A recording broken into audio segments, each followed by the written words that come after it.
and when I was 4, I ate an entire jar of olives.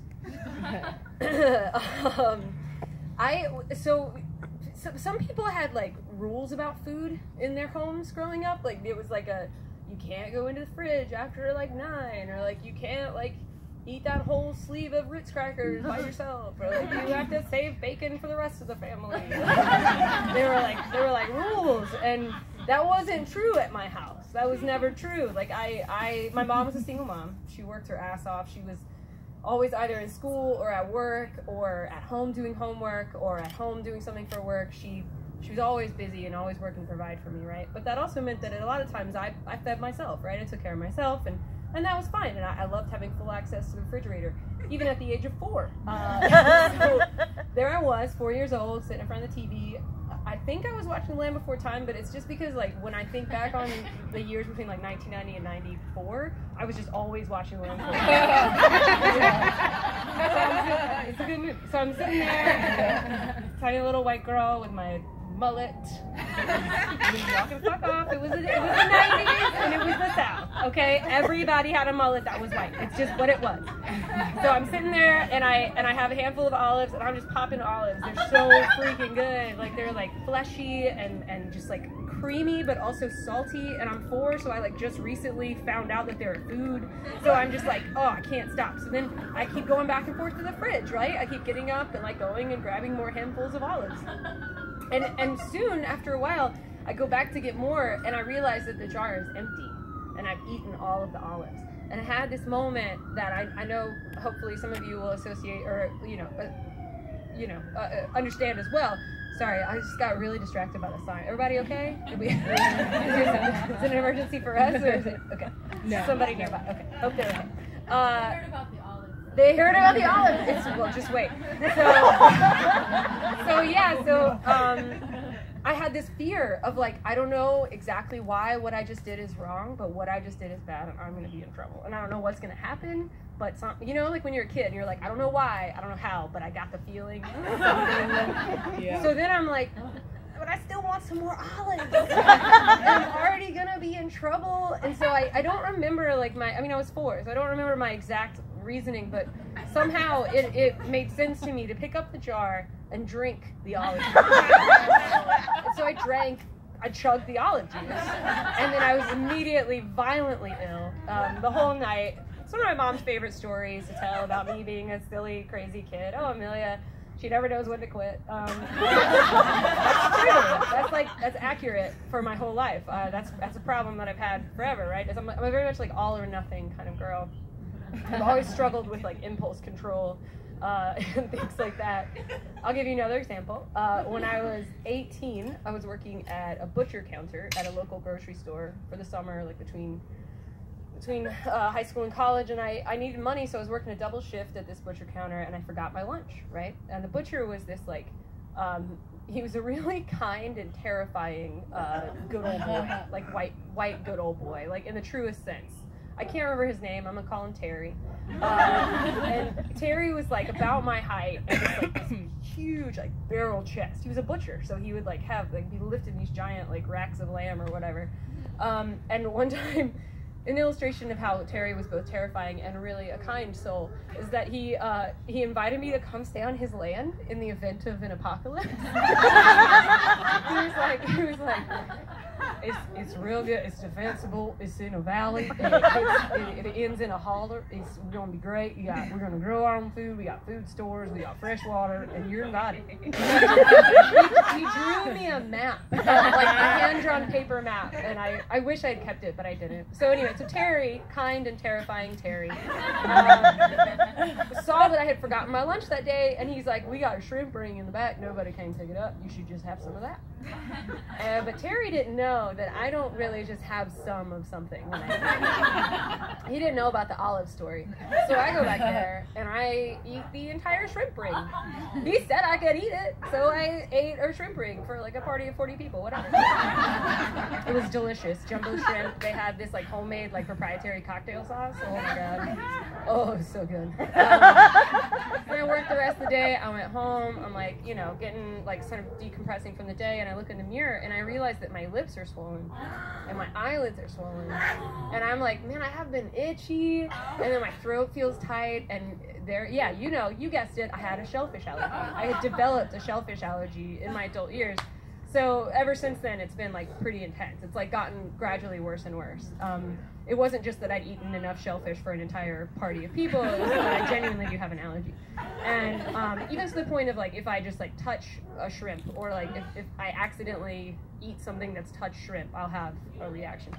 But I love to eat, and so I was gonna let something like a little shellfish allergy stuff in for me, right? And it all really came to a head. Like I think I had like, people talk about your rock bottom moment. I wouldn't call this my rock bottom moment so much as just like my aha, like a light bulb went off.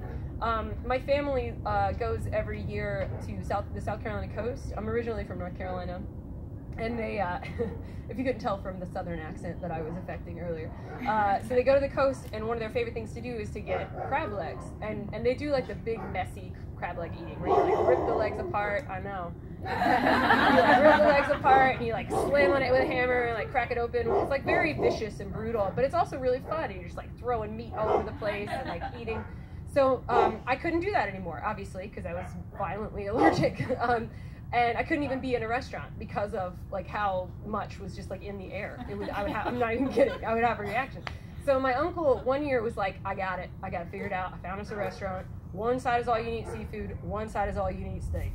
My uncle knows the words to my heart. Because I fucking love steak. Sorry, child neighbor, but I do. I love steak. And so he knew. So we go, and my whole family gets shellfish and like crab legs and everything. And I get...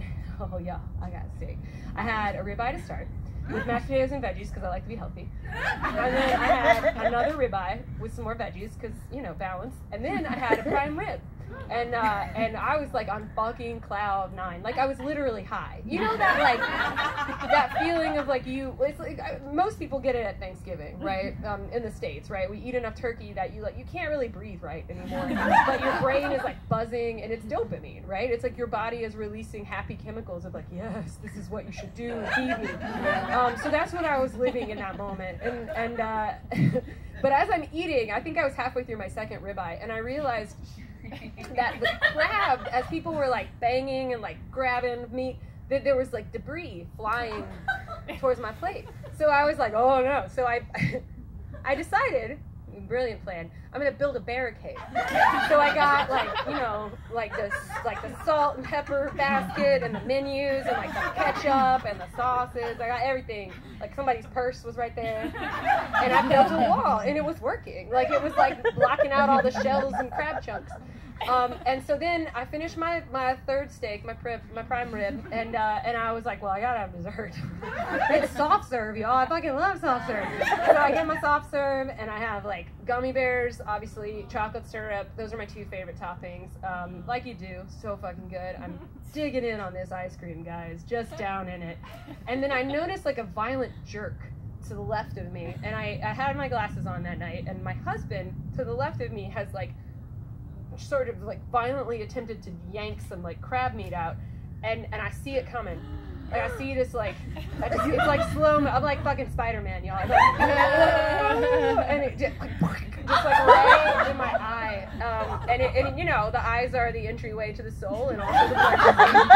And so I of course had a violent reaction. My whole eye swelled up. I looked like I'd been in like a boxing match or something. And the next day as I was recovering, because my allergy is such that I'm sick for like days afterward. Like stomach, like I get really, it's like painful. And the next day I thought, I might have a problem. Like I was willing to risk my life for the chance to eat 3 steaks. I'm not saying I wouldn't do it again. But it occurred to me that might not be 100% like the healthiest thing for me. And so I started trying to be better, quote unquote, right? Be better about what I eat, and trying to like, portion control and eat less. But the root problem was still the same. It was impulse control. If I eat something good, I want to eat it all. I want to devour it. There's no like nibbling on a shrimp ring. I will eat this entire thing, right? Like this is just my personality. I feel this way about Nutella. I feel this way about chocolate and peanut butter combinations. They're different. They are different. See me after if you want to talk about it. I devour food, and I couldn't ever stop devouring food. I couldn't. I would sit down to a plate. My dad is from Mexico, and I would sit down. Part of like my food addiction is also about associating it with culture. So I'd sit down to a bowl of like fried chicken, and it was inevitable. I was like, I'm gonna eat this whole goddamn thing, and I'm gonna feel amazing, and I'm gonna be connected to where I come from. I'm gonna sit down to this platter of enchiladas, and I'm gonna eat this whole thing, and it's gonna feel amazing, and I'm gonna be connected to where I come from, right?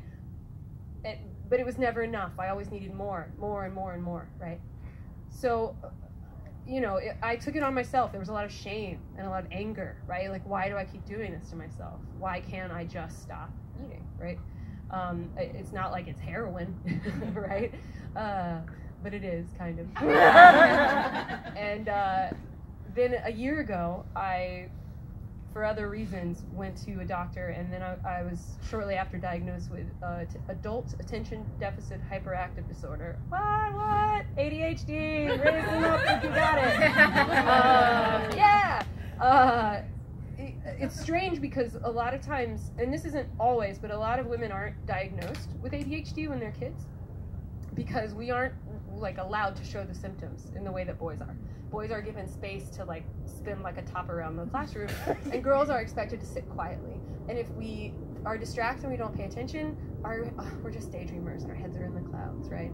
And if we can't stop talking, we're just little gossips and motor mouths, right? Whereas boys have attention deficit hyperactive disorder.